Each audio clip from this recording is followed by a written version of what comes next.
नमस्कार।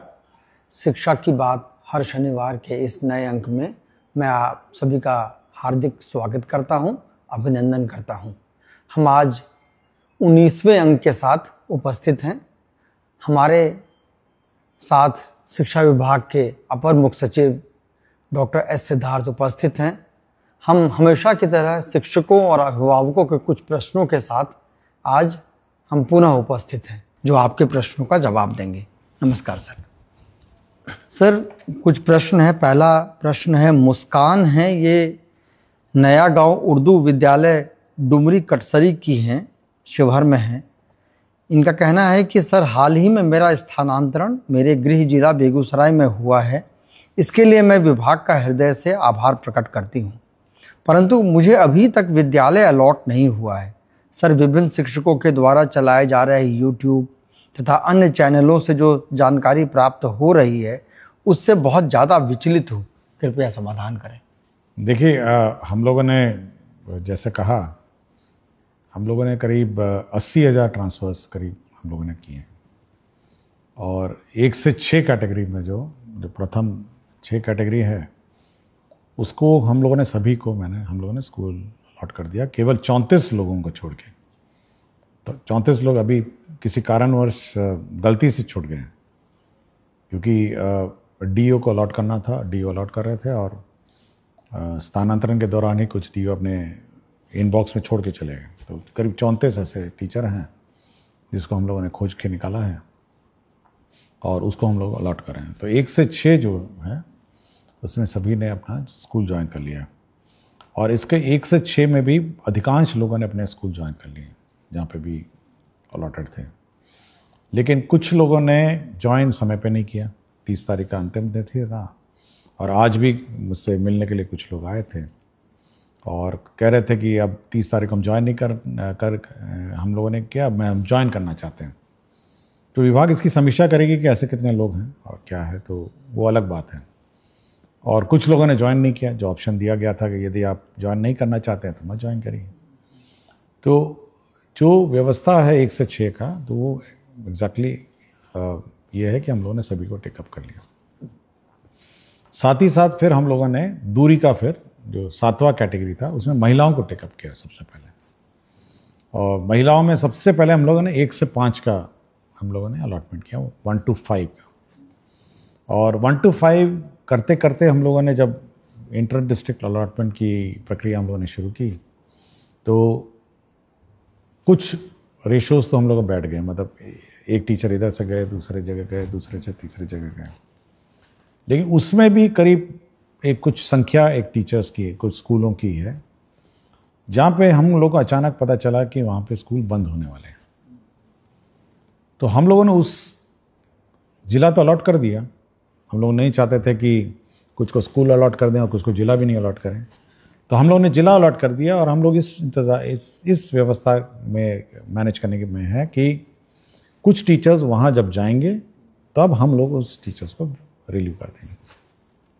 तो ये प्रक्रिया ऑनगोइंग है कि धीरे धीरे। और इसी में भी आप देखेंगे कि हम लोगों ने TRE 3 में जो बचे हुए कैंडिडेट्स हैं उनका काउंसलिंग शुरू किया। उसके बाद DLED MAD वाला जो केस मुकदमे से जो अभ्यर्थी आए हैं 150 और 1,500, वो भी आ रहे हैं। तो ये सब जो ज्वाइन करेंगे, तो ये सारे जो जहाँ पर एक संभावना थी कि टीचर्स मतलब स्कूल बंद हो जाएंगे, तो वहाँ पे पोस्टिंग करते हुए इनको रिलीव करेंगे। और मोस्टली ये जो 1 से 5 वाले टीचर हैं, ये बहुत ही पैनिक हो रहे हैं कि अब क्या होगा। तो ये जब आपको जिला ही अलॉट हो गया, तो आप थोड़ा वेट कर सकते हैं कि भाई हम लोग कोशिश कर रहे हैं कि पठन पाठन इफेक्ट ना हो, और टीचर्स पोस्टिंग के बाद आपको वहाँ से रिलीव कर देंगे, तभी हम लोग स्कूल अलॉट करेंगे। साथ ही साथ एक टीचर आपके यहाँ जाएगा और एक टीचर आप रिलीव हो जाएंगे। तो ये 7वां कैटेगरी हम लोगों ने ये किया है। और अब आप पूछेंगे कि 7वां पुरुष का क्या होगा। तो हम लोग ये वर्कआउट कर रहे हैं कि सबसे प्रथम जो लॉट होगा, वो लॉट होगा जहाँ पर टीचर्स ज़्यादा हैं। जिन जिलों में वहाँ के पुरुषों को हम लोग, जहाँ पे टीचर्स कम हैं, उस ज़िले में शिफ्ट करेंगे। और आपको मैं जानकारी दे दूंगा कि जब 1 से 5 का आज हम लोगों ने PTR देखा, स्टूडेंट टीचर रेशो पूरे राज्य का, तो ऐसे भी जिले हैं जहाँ 13 बच्चों पर एक टीचर है, और ऐसे भी जिले हैं जहाँ 44 बच्चों पर एक टीचर है। मैं जिलों का नाम नहीं लूँगा, लेकिन ये इसको नॉर्मलाइज करना भी एक बड़ा चैलेंज हो गया है। तो हम लोग कोशिश में हैं कि जहाँ पर टीचर्स ज़्यादा हैं और जहाँ पर टीचर्स कम हैं, यदि पुरुषों ने वहाँ के लिए ऑप्ट किया है तो वहाँ पे हम लोग उनकी स्वेच्छा अनुसार वहाँ पे हम लोग ट्रांसफ़र कर देंगे। तो ये पुरुषों का एक्सरसाइज भी हम लोग कर रहे हैं। और फिर धीरे धीरे जो महिलाओं का भी इशू रह जाएगा, जो मतलब बाकी पुरुषों का रह जाएगा, तो ये इस पर निर्भरता रहेगी कि कहाँ पे टीचर्स कम हैं और कहाँ पे टीचर्स ज़्यादा हैं, उसके आधार पर उसको हम लोग टेकअप करेंगे। तो पुरुषों को हम लोगों ने नहीं छोड़ा, पुरुषों पर भी हम लोग एक्सरसाइज कर रहे हैं। और बीच बीच में यूट्यूब और फेसबुक और सोशल मीडिया अचानक पैनिक टीचरों में क्रिएट कर देते हैं कि लगता है अब ट्रांसफ़र रुक जाएगा। देखिए, हम लोग कंटिन्यूसली इस पर काम करते रहते हैं, और मेरी टीम है, मेरे ऑफिसर्स हैं, कंटिन्यूसली सबको एक काम दिया है। कुछ को पुरुषों का दिया है, कुछ को महिलाओं का दिया है, कुछ को 1 से 6 का जो इश्यूज़ हैं उसको सेटल करने का दिया है। तो ये पैनिक कभी नहीं होना चाहिए। और हम लोग का ऑफिशियल चैनल है, सरकारी चैनल है, हम लोग शिक्षा की बात करते हैं। और जब भी हम लोग प्रेस रिलीज़ करते हैं, एक ऑफिशियल प्रेस रिलीज, इसको इंटरप्रेट करने की कोशिश मत करिए। होता है कि अचानक आप इंटरप्रेट उसको करते हैं। हम लोगों ने जैसे ऐच्छिक स्थानांतरण दिया, ये एक ऑप्शन था, आप ऑप्शन मतलब चुनिए या नहीं चुनिए, लेकिन उसको इंटरप्रेट करने लगा कि लगता है कि अब ऐच्छिक स्थानांतरण होगा और कोई स्थानांतरण नहीं हुआ। ये कभी हम लोगों ने नहीं कहा ये बात। तो हमेशा देखिए, जब हम लोग प्रेस रिलीजेस देते हैं, आप थोड़ा इंतज़ार करिए, आप और इंटरप्रेट करने की कोशिश मत करिए। हमारा ऑफिशियल चैनल्स हैं जिस पर हम लोग अपना क्लैरिफिकेशन देते हैं, और हम चाहते हैं कि ये पूरी व्यवस्था ट्रांसपेरेंट हो और टीचर्स को जानकारी हो कि उनके साथ क्या हो रहा है। कोई बात हम छुपा के नहीं रखना चाहते कि भाई हम छुपा के रखे हुए हैं, और मतलब हम लोग अन्यथा बोलना नहीं चाहते। हमने आपको बता दिया कि 34 लोग हम लोगों से गलती हो गई, छूट गया थे। हम लोग जिसको खोज के निकाले थे, जिनको 1 से 6 कैटेगरी में, जिनको जिला अलॉटेड है, स्कूल अलॉटेड नहीं है, कर रहे हैं। और जो लोग अब कुछ लोगों ने मुझसे पूछा, अचानक बहुत सारे मैसेजेस आए कि सर अंतर जिला वाले को तो आपने पास कर दिया और बाहर वाले जिले को आपने छोड़ दिया। देखिए, टीचरों को समझना भी ये चाहिए। देखिए, सीनियरिटी जब टीचरों की लिखी जाती है, तो जब आप किसी अन्य जिले में जाते हैं तो आपकी सीनियरिटी उस जिले के टीचरों के सीनियरिटी सबसे नीचे हो जाती है। ये भी समझना चाहिए। और प्राथमिकता हमेशा उस जिले के अंदर इनसाइडर टीचर की है, और आपकी प्राथमिकता उसके बाद आती है, क्योंकि आप उस जिले के अंदर जा रहे हैं। तो अचानक ये भी पैनिक हो गया कि देखिए, उसको तो कर दिए, हमको छोड़ दिए, हमको टेकअप किए तो उसको छोड़ दिए। तो हम लोग एक फॉर्मूला से चलते हैं और एक सिस्टम से चलते हैं। हम लोग कोई मतलब रैंडम नहीं करते हैं, और निर्णय भी रैंडम नहीं होते। उसकी पॉलिसी होती है कि देखिए, हम लोगों ने विद इन डिस्ट्रिक्ट है, इनको ऐसे ट्रीट किया, आउटसाइड डिस्ट्रिक्ट है क्योंकि उनकी प्राथमिकता नीचे है, सबसे नीचे है, उनको हम लोगों ने ऐसे ट्रीट किया। तो ये सब हम लोग देखते हैं। तो कभी भी टीचर को ये नहीं सोचना चाहिए कि हम पक्षपात करते हैं या कोई रैंडम व्यवस्था करते हैं। हम लोग जो ट्रीटमेंट किसी एक कैटेगरी टीचर के साथ करते हैं, वही ट्रीटमेंट हम लोग बी कैटेगरी टीचर से। और कोई हम लोग मतलब इसका गलत इंटरप्रिटेशन किसी टीचर या किसी सोशल मीडिया में, जो हमारे टीचर्स ग्रुप बहुत सारे हैं, उनको नहीं करना चाहिए। आप पूछ सकते हैं, विभाग से पूछ सकते हैं, बहुत सारे पदाधिकारी हैं, डायरेक्टर हैं, डीईओ हैं। और हम लोगों ने ये भी व्यवस्था की है व्यवस्था में कि अगर आप अपने प्रेजेंट पोस्टिंग से शुद्ध हैं विद इन द डिस्ट्रिक्ट, तो आप अपने स्थापना समिति, अपने ग्रीवांस पोर्टल में आप अप्लाई करिए। और ग्रीवांस पोर्टल डीईओ देखते हैं, आरडीडी देखते हैं, और हम भी देखते हैं, और मॉनिटरिंग उसकी होती है। और जिला स्थापना जो समिति है, जो डिस्ट्रिक्ट की कमेटी है, वो अगर आपको कोई विशेष समस्या हो, मतलब बहुत ही विशेष समस्या हो, एनमास तो नहीं ले सकते, अचानक फिर से 10-20 हज़ार का शुरू नहीं कर सकते, लेकिन आपको कोई विशेष समस्या है, आपकी सुनवाई करेगी और आपके समस्या का समाधान करेगी। और मैं बार बार यही बात कहता हूँ और हर फोरम पे यही कहता हूँ कि टीचर्स की सुविधा तो हम लोग कंसिडर करते हैं, लेकिन बच्चों की असुविधा हम लोग मतलब क्रिएट नहीं करना चाहते हैं। हम लोग ऐसी व्यवस्था नहीं क्रिएट करना चाहते हैं जहाँ पे स्कूल बंद हो जाएं, पढ़ाई पाठन अफेक्टेड हो जाए, या फिर मैथ्स टीचर चले जाते हैं तो मैथ्स टीचर अब नहीं है तो क्या करेंगे, साइंस टीचर अचानक ट्रांसफ़र हो गए तो क्या करेंगे। तो वैसी व्यवस्था हम लोग नहीं चाहते। हम लोग चाहते हैं कि बच्चों की पढ़ाई जो है, शिक्षा विभाग की प्रायोरिटी बहुत ही क्लियर होना चाहिए, शिक्षकों को भी, अभिभावकों को भी, कि शिक्षा विभाग की सबसे प्रथम प्रायोरिटी शिक्षा व्यवस्था में सुधार और शिक्षा व्यवस्था को सुदृढ़ करने का। ये बिल्कुल टीचर लोग भी अपने दिमाग में बैठा लें और हम भी अपने दिमाग में बैठा चुके हैं। उसके बाद आता है हमारे टीचर्स का कंफर्ट और अपने टीचर्स की सुविधा।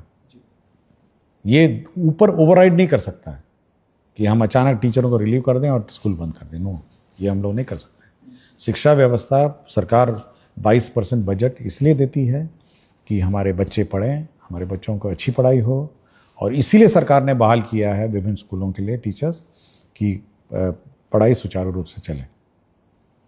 हाँ, आप लोगों को कठिनाई हुई है, बहुत सारे पोस्टिंग रैंडम पूर्व के सालों में हुए हैं। हम लोग उसको रिजॉल्व करने की कोशिश में लगे हैं और इसमें पेशेंस होना चाहिए और थोड़ा सब्र करना चाहिए टीचरों का। अगर किसी का कोई इशू है तो उसकी सुनवाई होगी और उसका रिजॉल्व होगा, लेकिन अचानक पैनिक नहीं होना चाहिए कि अचानक कोई अब नहीं, ये नहीं होगा, वो नहीं होगा। ये थोड़ा पैनिक टीचरों में नहीं होना चाहिए। आपको अपने पाठन में ध्यान दीजिए और धीरे धीरे आपकी एक एक बात की सुनवाई होगी। और जहाँ तक यथासंभव, मैं बात बोलता हूँ, यथासंभव हम लोग आपका ख्याल रखेंगे, लेकिन आप अपने शैक्षणिक व्यवस्था और पढ़ाई व्यवस्था सुदृढ़ रखें और यह सुनिश्चित करें कि आपके विद्यालय में पढ़ाई। बहुत बहुत धन्यवाद सर। मैडम मुस्कान के माध्यम से ही, सवाल के माध्यम से ही आपने बहुत विस्तार से बताया है और मुझे लगता है कि बाकी शिक्षकों के लिए भी ये बहुत लाभप्रद है। सर, दूसरा प्रश्न है, प्रिंस तिवारी हैं, वैशाली जिला के पातेपुर ब्लॉक के, ये संस्कृत के अध्यापक हैं। इनका कहना है कि संस्कृत में मैं बच्चों को आगे बढ़ता देखना चाहता हूँ, पर उन्हें लगता है कि संस्कृत से उनका कुछ नहीं होगा, जबकि संस्कृत के पाठ्यक्रम में वेद मंत्र, वैदिक साहित्य और वेदांत हैं। ज्ञान, संस्कृत, दर्शन और वैज्ञानिक चेतना वाली भाषा संस्कृत से बच्चों को कैसे जोड़ा जाए, मार्गदर्शन चाहता हूँ। देखिए, आपको जानकारी होगा, हम लोगों ने संस्कृत बोर्ड के अध्यक्ष की भी नियुक्ति हाल ही में की है और हम लोग डिस्कशन भी कर रहे थे। कल की बैठक में मैं बात भी कर रहा था कि कैसे संस्कृत शिक्षा को और सुधार किया जाए, और यह सबसे पुरानी हमारी भाषा है और हमारे धर्म ग्रंथ भी इसी भाषा में लिखे गए हैं, और हमारे वेद और पुराण जो भी कही गई है, और बहुत सारी भाषाओं की ये मतलब ये बेस भाषा है, मतलब इस पर बहुत सारी भाषाएं हैं इस देश की, इसके ऊपर बनाई गई है। इसलिए ये बहुत ही हमारे लिए मतलब इम्पॉर्टेंट भाषा है और हम लोग के दिल के करीब है, ये इम्पॉर्टेंट है। और एक तो जैसे बहुत सारे वेद मंत्र और ये सब में तो है ही है, लेकिन बहुत सारी सरकारी नौकरियों में भी आजकल संस्कृत एक बहुत इम्पॉर्टेंट, यूपीएससी में है आपकी संस्कृत भाषा है, आर्मी में बहुत सारे नौकरियां हैं, साथ ही साथ शैक्षणिक संस्थाओं में भी ये संस्कृत भाषा में नौकरियां हैं, और साथ ही साथ ये बहुत ही कंप्यूटर फ्रेंडली भाषा है। ये इतनी मैथमेटिकल है कि ये कंप्यूटर फ्रेंडली भाषा है। इसलिए बहुत सारे मैं कहीं पढ़ रहा था कि कुछ लोग नासा में भी संस्कृत पे पेपर लिखे हैं, मैं जस्ट पढ़ रहा था। लेकिन ये बहुत ही महत्वपूर्ण भाषा है और ये हम लोग के दिल के करीब, और ये बहुत ही आदर से हम लोग को इसको पढ़ना चाहिए और इंटरेस्ट लेना चाहिए। शुक्रिया सर। एक है पुनीता कुमारी, राजकीय मध्य विद्यालय कोटवा गोपालगंज की हैं। इनका कहना है कि सर्वप्रथम आपके द्वारा किए गए बेहतरीन कार्यों हेतु आपको साधुवाद दे रही हैं सर। महोदय, आपके द्वारा अभिभावक गोष्ठी को लेकर एक कैलेंडर जारी किया गया है जो बेहद सराहनीय और प्रशंसनीय है। महोदय, क्या उक्त कैलेंडर को सभी विद्यालयों के सूचना पट पर लगाया जा सकता है, जिससे कि अभिभावकों को पूर्व से ही गोष्ठी के संबंध में सूचना मिल सके? यह अत्यंत लाभकारी सिद्ध होगा। ये अच्छा सुझाव है। हम लोग कोशिश करेंगे कि जो भी नोटिस बोर्ड है उसमें अगला अभिभावक गोष्ठी का डेट अंकित रहे, ताकि अभिभावकों को पता चल जाए कि ये गोष्ठी का अगला तिथि है, और सभी लोग अभिभावक और कोशिश भी करेंगे, देखते हैं, ट्रायल लेते हैं कि सभी को SMS, क्योंकि कुछ अभिभावकों के फ़ोन नंबर भी हैं, कोशिश करते हैं कि SMS से भी खबर कर दें कि अगला अभिभावक, अभी बच्चे का अगला अभिभावक गोष्ठी फलाना है, आप भाग लें, ये भी कोशिश करते हैं। लेकिन अच्छा सुझाव है कि अभिभावक गोष्ठी की सूचना अच्छी तरह दी जाए।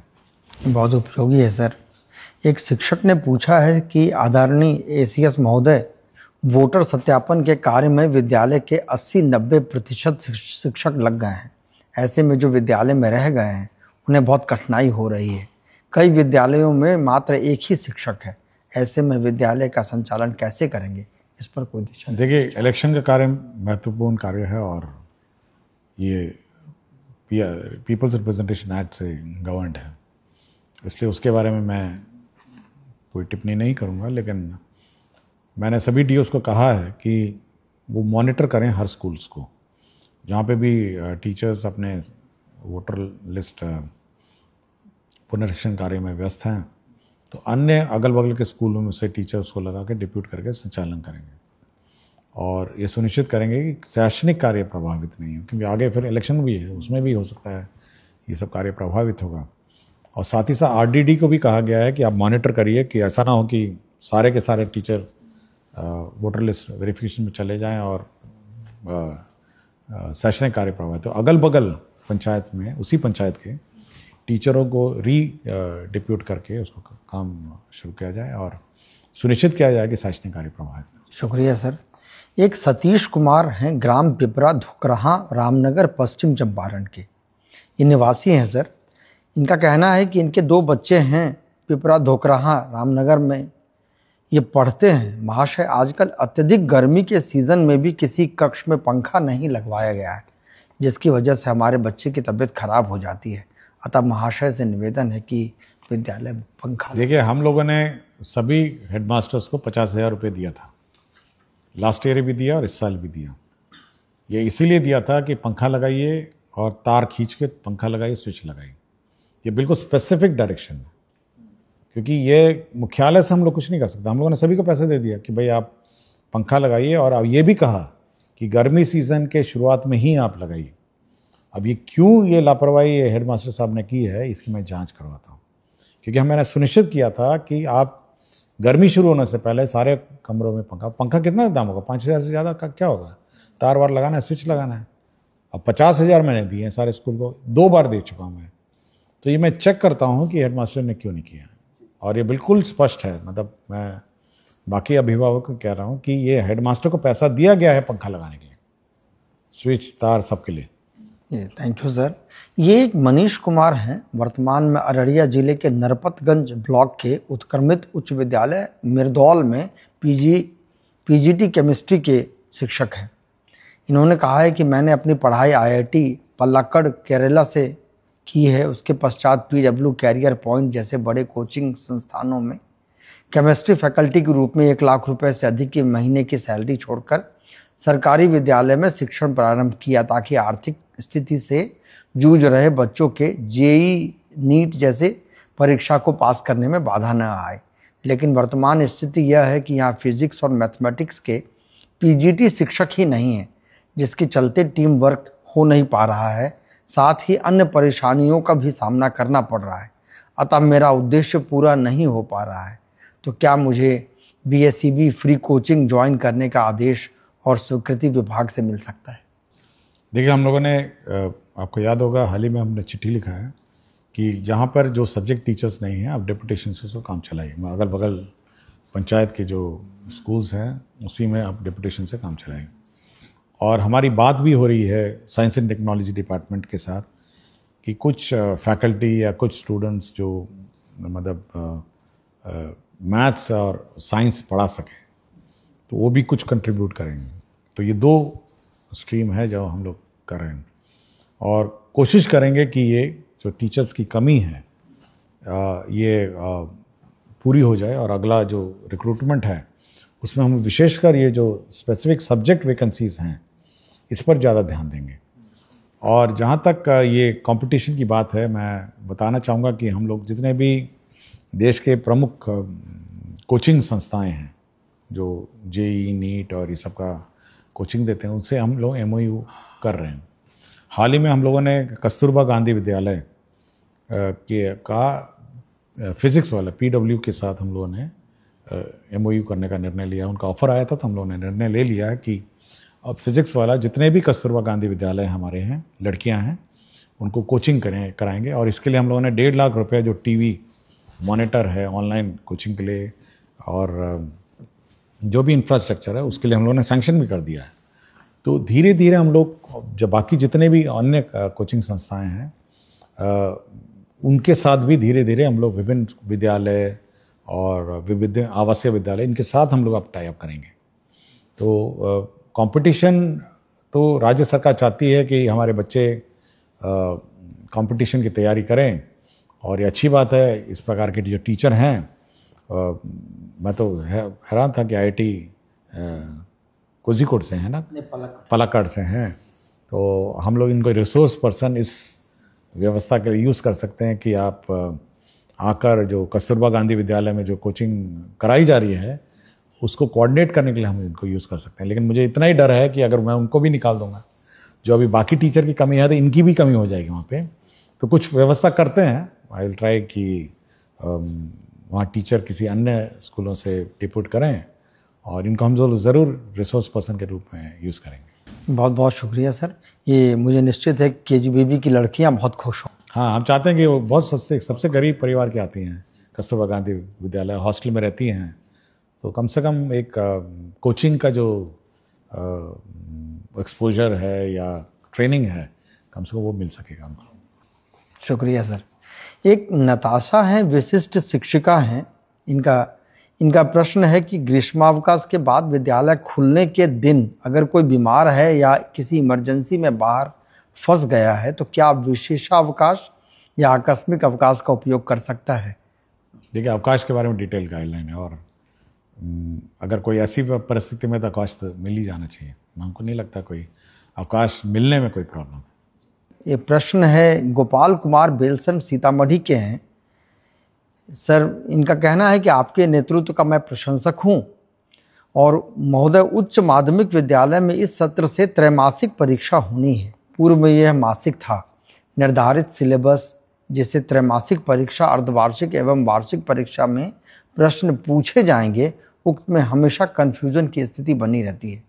कृपया आधिकारिक सिलेबस माहवार उपलब्ध कराया जाए। ये हम लोग परीक्षा जब त्रैमासिक होगी तो उस पर्टिकुलर सिलेबस को हम लोग वो भी डिक्लेयर करेंगे कि इस सिलेबस से त्रैमासिक होगी।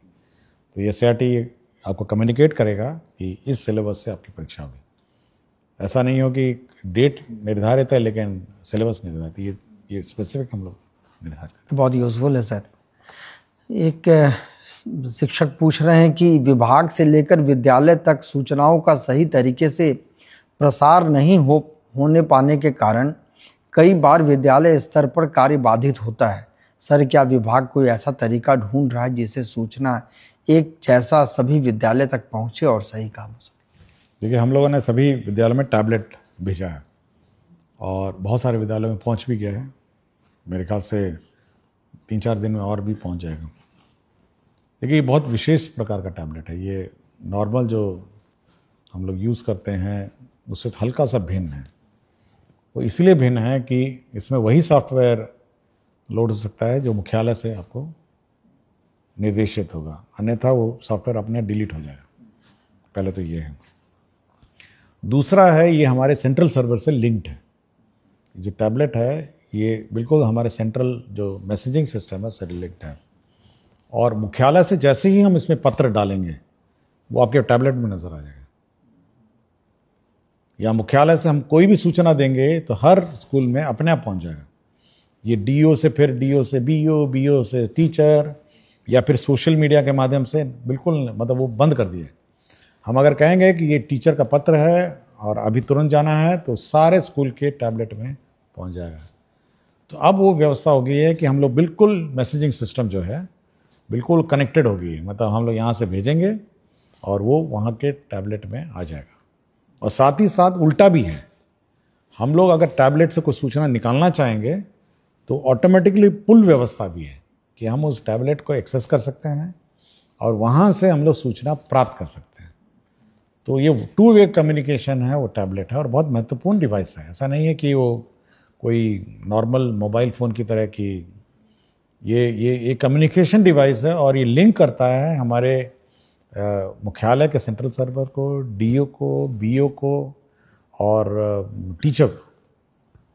तो इसलिए बहुत ही महत्वपूर्ण ये इंटरवेंशन है। मुझे लगता है सर कि इसके बाद का सवाल के जवाब आपने ऑलरेडी दे दिया है। सवाल है कि हम लोगों को विभाग के द्वारा टैबलेट फ़ोन दिया गया है। सर बच्चे इसे देखकर बहुत खुश हुए और आपको धन्यवाद दिए। सर अब इस टैबलेट का करना क्या है? नहीं, ये बच्चों के लिए नहीं था। नहीं, ये बच्चों के लिए नहीं है बिल्कुल। अब मैंने एक फ़ोटो देखा था जिसमें बच्चों ने मुझे ही धन्यवाद दे दिया, तो मैं पूछा भी कि भाई ये तो बच्चों के पास जाना नहीं था, ये बच्चे इसको लेके क्या कर रहे हैं। देखिए जो टैबलेट है वो पहले एक तो हेडमास्टर के पास रहेगा, फिर दूसरा टैबलेट जो है वो दूसरा टैबलेट प्रभारी है, तो तीसरा टैबलेट प्रभारी है। जहाँ 2 हैं वहाँ 2 ही रहें और 3 लोग या 2 लोग जो भी है इसको ऑपरेट करेंगे।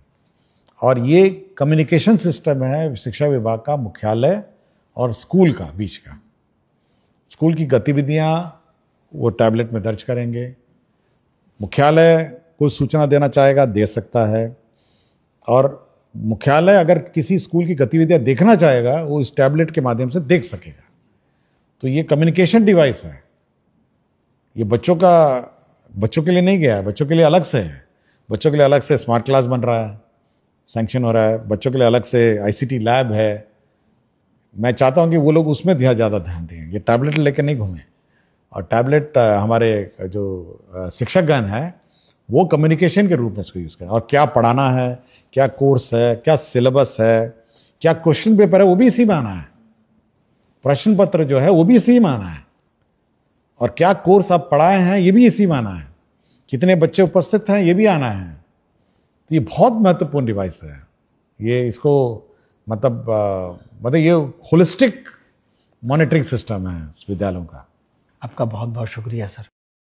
मैं सभी देखने और सुनने वालों का धन्यवाद कहता हूं और अगले अंक में फिर हम पुनः कुछ प्रश्नों के साथ उपस्थित होंगे। तब तक के लिए धन्यवाद। नमस्कार।